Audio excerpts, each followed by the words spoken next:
ನನ್ನ ಚುಕ್ಕೆ ಗುರುತಿನ ಪ್ರಶ್ನೆ ಸಂಖ್ಯೆ 6 ಮಾನ್ಯ ಉನ್ನತ ಶಿಕ್ಷಣ ಸಚಿವರನ್ನು ಕೇಳಲು ಬಯಸುತ್ತೇನೆ. ಮಾನ್ಯ ಸಭಾಪತಿಗಳೇ, ಉತ್ತರವನ್ನು ಒದಗಿಸಲಾಗಿದೆ. ಸನ್ಮಾನ್ಯ ಸಭಾಪತಿಗಳೇ, ಉತ್ತರ ಬಹಳ ವಿವರವಾಗಿ ಕೊಟ್ಟಿದ್ದಾರೆ. ಆದರೆ ಸತ್ಯಕ್ಕೆ ದೂರವಾಗಿರ್ತಕ್ಕಂಥ ಉತ್ತರ ಕೊಟ್ಟಿದ್ದಾರೆ. ಸುಳ್ಳು ಅಂತ ಹೇಳ್ತಾ ಇಲ್ಲ, ಸತ್ಯಕ್ಕೆ ದೂರವಾಗಿದ್ದು. ಏಕೆಂದರೆ ಇವತ್ತು ಬೆಳಗಾವಿ ನಗರದಲ್ಲಿ ಅಧಿವೇಶನ ನಡೀತಾ ಇದೆ. ಬೆಳಗಾವಿ ನಗರದಲ್ಲಿರ್ತಕ್ಕಂಥ ಬಹುಮುಖ್ಯವಾಗಿರ್ತಕ್ಕಂಥ ರಾಣಿ ಚೆನ್ನಮ್ಮ ವಿಶ್ವವಿದ್ಯಾಲಯಕ್ಕೆ ಸಂಬಂಧಪಟ್ಟಿದ್ದು.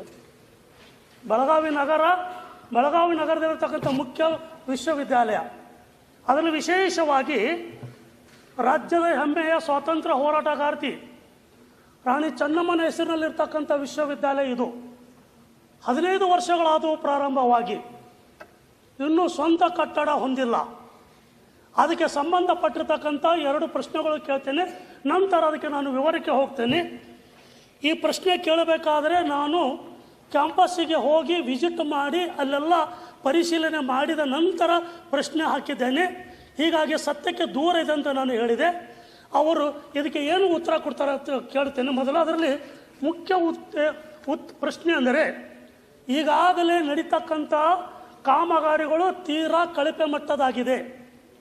ಎರಡನೇದು, ಈಗಾಗಲೇ ನಿರ್ಮಾಣ ಹಂತದಲ್ಲಿರ್ತಕ್ಕಂಥ 10-11 ಕಟ್ಟಡಗಳು ಸೋರ್ತಾ ಇದ್ದಾವೆ, ಇನ್ನೂ ಕಂಪ್ಲೀಟ್ ಆಗಿಲ್ಲ, ಸೋರ್ಲಕತ್ತವೆ. ಮೂರನೇದು, ಈ ಕಟ್ಟಡಗಳು ಯಾವ ರೀತಿಯಾಗಿ ಗ್ರೂಪಿಂಗ್ ಮಾಡಿದ್ದಾರೆ ಅಂದರೆ ತೀರಾ ಅವೈಜ್ಞಾನಿಕವಾಗಿದ್ದಾವೆ. ತೀರಾ ಅವೈಜ್ಞಾನಿಕ. ಅಲ್ಲಿ ಅಡ್ಮಿನಿಸ್ಟ್ರೇಟಿವ್ ಬಿಲ್ಡಿಂಗ್ ಲಾಸ್ಟ್ ಹಾಕಿದ್ದಾರೆ, ಇಲ್ಲಿ ಅದು ಕ್ಯಾಂಪಸ್ ಮೇನ್ ರೋಡ್. ಸೊ ಹೀಗಾಗಿ ಇದಕ್ಕೆ ಅವರು ಉತ್ತರ ಕೊಡಲಿ, ನಾನು ನಂತರ ಮುಖ್ಯ. ಮಾನ್ಯ ಸದಸ್ಯರು ಹೇಳ್ತಾ ಇರ್ತಕ್ಕಂಥ ವಿಚಾರ, ಇದು ಸುಮಾರು 110 ಕೋಟಿಯಲ್ಲಿ ಪ್ರಾರಂಭ ಆಗಿರ್ತಕ್ಕಂಥ. ಅಲ್ಲ, ನಾನು ಯಾಕೆ ಹೇಳ್ತಾ ಇದ್ದೀನಿ ಅಂದರೆ, ಇದು ಹಿಂದೆ ಇದನ್ನ ವಿನ್ಯಾಸಗಾರರು ಮಾಡಿರ್ತಕ್ಕಂಥದ್ದು. ನಂತರ ಅವರು ಕೈ ಬಿಟ್ಟ ಮೇಲೆ ಮತ್ತೊಬ್ಬರನ್ನ ಅದಕ್ಕೆ ನೇಮಕ ಮಾಡಿ ವಿನ್ಯಾಸವನ್ನ ಮುಂದುವರಿಸಿರ್ತಕ್ಕಂಥದ್ದು. ಈಗ ಅವ್ರು ಹೇಳ್ತಾ ಇರ್ತಕ್ಕಂಥದ್ದು ಈಗ ನಾನು ಉತ್ತರದಲ್ಲಿ ಕೊಟ್ಟಿದ್ದೇನೆ. ಈಗ ಕಳೆದ ವರ್ಷ ನಾನು ಹೋಗಿದ್ವಿ, ಮತ್ತು ನಮ್ಮ ಆ ಭಾಗದ ಶಾಸಕರು ಮಂತ್ರಿಗಳಾಗಿರ್ತಕ್ಕಂಥ ಲಕ್ಷ್ಮೀ ಹೆಬ್ಬಾಳ್ಕರ್ ಅವರು, ನಾವು ಕಳೆದ ವರ್ಷ 27/10/2023 ಭೇಟಿ ಕೊಟ್ಟಿದ್ದೀನಿ. ಆಗ ಒಂದು ಹಂತದಲ್ಲಿ ಕೆಲಸ ಆಗಿತ್ತು. ಎಕ್ಸ್ಪ್ಯಾನ್ಷನ್ ಜಾಯಿಂಟ್, ಈಗ ಅವ್ರು ಹೇಳಿರ್ತಕ್ಕಂಥದ್ದು, ಈಗ 40 ಮೀಟರ್ಗಿಂತ ಹೆಚ್ಚು ಏನು ಉದ್ದ ಆದಂಥ ಸಂದರ್ಭದಲ್ಲಿ, ಸ್ಪ್ಯಾನ್ ಉದ್ದ ಆದಂಥ ಸಂದರ್ಭದಲ್ಲಿ ಎಕ್ಸ್ಪ್ಯಾನ್ಷನ್ ಜಾಯಿಂಟ್ ಮಾಡ್ತಾರೆ, ಪಕ್ಕದಲ್ಲಿ ಕಾಲಮ್ಸ್ ಹಾಕ್ತಾರೆ. ಪಕ್ಕದಲ್ಲಿ ಕಾಲಮ್ಸ್ ಹಾಕಿದಂಥ ಸಂದರ್ಭದಲ್ಲಿ ಶಟರಿಂಗ್ ಮಾಡೋದಕ್ಕಾಗೋದಿಲ್ಲ, ಸ್ವಲ್ಪ ಗ್ಯಾಪ್ ಇರ್ತದೆ. ಅದು ಮೇಲ್ಗಡೆ ಪೂರ್ತಿ ಕನ್ನಡ ಅಲ್ಲ. ಈಗ ಹೋದಂಥ ಸಂದರ್ಭದಲ್ಲಿ ಮಳೆ ಆದಂಥ ಇದರಲ್ಲಿ ಅಲ್ಲಿ ಸೋರಿರ್ತಕ್ಕಂಥದ್ದನ್ನ ನೋಡಿ ಕಳಪೆ ಅಂತ ಹೇಳ್ತಾ ಇದ್ದಾರೆ. ಈಗ ಪ್ರಾಜೆಕ್ಟ್ ಮ್ಯಾನೇಜ್ಮೆಂಟ್ ಕನ್ಸಲ್ಟೆನ್ಸಿ ಇದ್ದಾರೆ, ಎಲ್ಲ ಹಂತದಲ್ಲಿ ಟೆಸ್ಟ್ ಮಾಡಿರ್ತಕ್ಕಂಥದ್ದಿದೆ.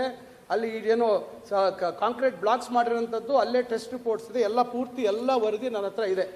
ಈಗ ಕಟ್ಟಡ ಕಾಮಗಾರಿ ಪೂರ್ತಿ ಆದಂಥ ಸಂದರ್ಭದಲ್ಲಿ ಆ ಎಕ್ಸ್ಪ್ಯಾನ್ಷನ್ ಜಾಯಿಂಟ್ ಏನಿದೆ ಅದನ್ನ ಕವರ್ ಮಾಡ್ತಾರೆ. ಯಾವುದೇ ರೀತಿ ಸೋರಿಕೆ ಆಗ್ತಕ್ಕಂಥದ್ದು ಅವಕಾಶ ಇಲ್ಲ. ಅವ್ರು ಹೇಳುವಂಥದ್ದು ಅಡ್ಮಿನಿಸ್ಟ್ರೇಟಿವ್ ಬ್ಲಾಕ್ ಅಲ್ಲಿದೆ ಇಲ್ಲಿದೆ ಅಂತಕ್ಕಂಥದ್ದು. ಹಿಂದೆ ಸರ್ಕಾರ ಅದನ್ನ ಚಾಲನೆ ಕೊಟ್ಟಂಥ ಸಂದರ್ಭದಲ್ಲಿ ಅವರು ಆ ವಿನ್ಯಾಸವನ್ನ ಅನುಮೋದನೆ ಕೊಟ್ಟಿರ್ತಕ್ಕಂಥದ್ದು. ನಾವು ಅದಕ್ಕೆ ಅನುಮೋದನೆ ಕೊಟ್ಟಿಲ್ಲ. ಅದು ಕೂಡ ನಾನು ಹೇಳುವಂಥದ್ದು ವರ್ಟಿಕಲ್ ಹೋಗ್ಬೇಕಾಯ್ತು, ಬರೀ ಗ್ರೌಂಡ್ ಫಸ್ಟ್ ಫ್ಲೋರ್ಗೆ ಡಿಸೈನ್ ಮಾಡಿದ್ದಾರೆ. ಡಿಸೈನ್ ಅಲ್ಲಿ ಅವತ್ತೇ ಲೋಪ ಆಗಿದೆ ನೀವು ಹೇಳ್ತಾ ಇರ್ತಕ್ಕಂಥ. ಅದರಿಂದ ಯಾರು ಮಾಡ್ಲಿಕ್ಕೆ ಸರಿ ಮಾಡಕ್ಕೆ ಏನ್ ಮಾಡ್ತೀರಿ ಹೇಳಿ? ಅಲ್ಲ, ಈಗಾಗಲೇ ಎಲ್ಲ ಈಗ ಸರಿ ಮಾಡ್ಲಿಕ್ಕೆ ಏನು ಹೇಳಿ? ಈಗ ಕಾಮಗಾರಿ ಪೂರ್ಣ ಆಗದೆ ಇರ್ತಕ್ಕಂಥ ಸಂದರ್ಭದಲ್ಲಿ ಅವ್ರು ನೋಡಿರ್ತಕ್ಕಂಥದ್ದು. ಕಾಮಗಾರಿ ಪೂರ್ಣ ಆದಂತ ಸಂದರ್ಭದಲ್ಲಿ ಏನೇನು ಇವತ್ತು ಕಂಡಿದೆ ಲೀಕೇಜಸ್, ಅದನ್ನೆಲ್ಲ ಸರಿಪಡಿಸ್ತಕ್ಕಂಥದ್ದಕ್ಕೆ ಕ್ರಮ ತೆಗೆದುಕೊಳ್ತಾ ಇದ್ದೀವಿ. ಸನ್ಮಾನ್ಯ ಸಭಾಪತಿಗಳೇ, ಒಂದ್ ಕೆಲಸ ಮಾಡಿ, ಒಂದ್ ನಿಮಿಷ ಹೆಂಗೋ ಬೆಳಗಾವಿ ಅವ್ರು ಕರ್ಕೊಂಡು ವಿಸಿಟ್ ಮಾಡಿ ಬಂದ್ಬಿಡಿ. ಸರ್ ಅವರು ವಿಸಿಟ್ ಕೊಟ್ಟಿದ್ದಾರೆ, ಸನ್ಮಾನ್ಯ ಸಚಿವರೇ ವಿಸಿಟ್ ಕೊಟ್ಟು ಅವರೇ ಸ್ಟೇಟ್ಮೆಂಟ್ ಕೊಟ್ಟಿದ್ದಾರೆ. ಇಲ್ಲಿ ಸ್ಟೇಟ್ಮೆಂಟ್ ಅವೈಜ್ಞಾನಿಕವಾಗಿ ಅಂತ ಅವರೇ ಹೇಳಿದ್ದಾರೆ, ತಾವೇ ಸ್ಟೇಟ್ಮೆಂಟ್ ಕೊಟ್ಟಿದ್ರ. ಸರ್, ಇಲ್ಲಿ ಮುಖ್ಯ ಪ್ರಶ್ನೆ ಇರೋದು ನಂದಿಷ್ಟೇ. ಇಲ್ಲಿ 110 ಕೋಟಿ ಈ ಕಾಮಗಾರಿಗಳ ಒಟ್ಟು ವೆಚ್ಚ ಇದೆ ಸರ್. 110 ಕೋಟಿ ಯಾರು ಕೊಟ್ಟಿದ್ದಾರೆ, ಇದು ಮುಖ್ಯ ಪ್ರಶ್ನೆ ಇರೋದು. ಇಲ್ಲಿ 110 ಕೋಟಿ ರೂಪಾಯಿ ವಿಶ್ವವಿದ್ಯಾಲಯ ಭರಿಸಿದೆ. ಇದು ಸರ್ಕಾರ ಕೊಟ್ಟಿಲ್ಲ. ವಿಶ್ವವಿದ್ಯಾಲಯ 110 ಕೋಟಿ ಅದು ಎಲ್ಲಿಂದ ಬಂತು? ಅದು fees collection. It was collected by the university. ಸರ್ಕಾರಕ್ಕೆ ಕೊಟ್ಟಿದ್ದಾರೆ. ಸರ್ಕಾರ ಕಟ್ಟಡ ಕಟ್ತಾ ಇದ್ದಾರೆ. ಕೊಟ್ಟವರು ಯಾರು? ಇಲ್ಲಿ ಸನ್ಮಾನ್ಯ ಸಚಿವರು ಇದ್ದಾರೆ, ಆರೋಗ್ಯ ಮತ್ತು ಕುಟುಂಬ ಕಲ್ಯಾಣ ಸಚಿವರು ಇದ್ದಾರೆ. ಅವರ ಇಲಾಖೆ ಇದು ಕಟ್ತಾ ಇದೆ. ಅಂದರೆ ಹಣ ಇರೋದು ಯೂನಿವರ್ಸಿಟಿದ್ದು, ಮ್ಯಾನೇಜ್ಮೆಂಟ್ ಇರೋದು ಅಲ್ಲಿ ಸಚಿವರದು, ಆಮೇಲೆ ಕಟ್ಟೋರು ಇವರು ಯಾರ್ಯಾರು ಮಿಕ್ಸ್ ಆಗಿದ್ದಾರೆ ಇದರಾಗೆ. ಭ್ರಷ್ಟಾಚಾರ ಬಹಳ ಆಗಿದೆ ಅಲ್ಲಿ. ಇದು ನ್ಯಾಯಾಂಗ ತನಿಖೆ ಆಗಬೇಕು. ನ್ಯಾಯಾಂಗ ತನಿಖೆ ಆಗಿದ್ರೆ ಇಲ್ಲಿ ಕಿತ್ತೂರು ಚೆನ್ನಮ್ಮರಿಗೆ ನಾವು ಕಪ್ಪು ಮಸಿ ಬಳಿದಂತ ಆಗುತ್ತೆ ಅಂತ ನಾನು ನೇರವಾಗಿ ಹೇಳ್ತಾ ಇದ್ದೇನೆ. ಇದು ನಾನು ನೇರ ಗಂಟಾಘೋಷವಾಗಿ ಹೇಳ್ತಾ ಇದ್ದೇನೆ. ನೀವೆಲ್ಲರೂ ಇನ್ವಾಲ್ವ್ ಆಗಿದ್ದೀರಾ.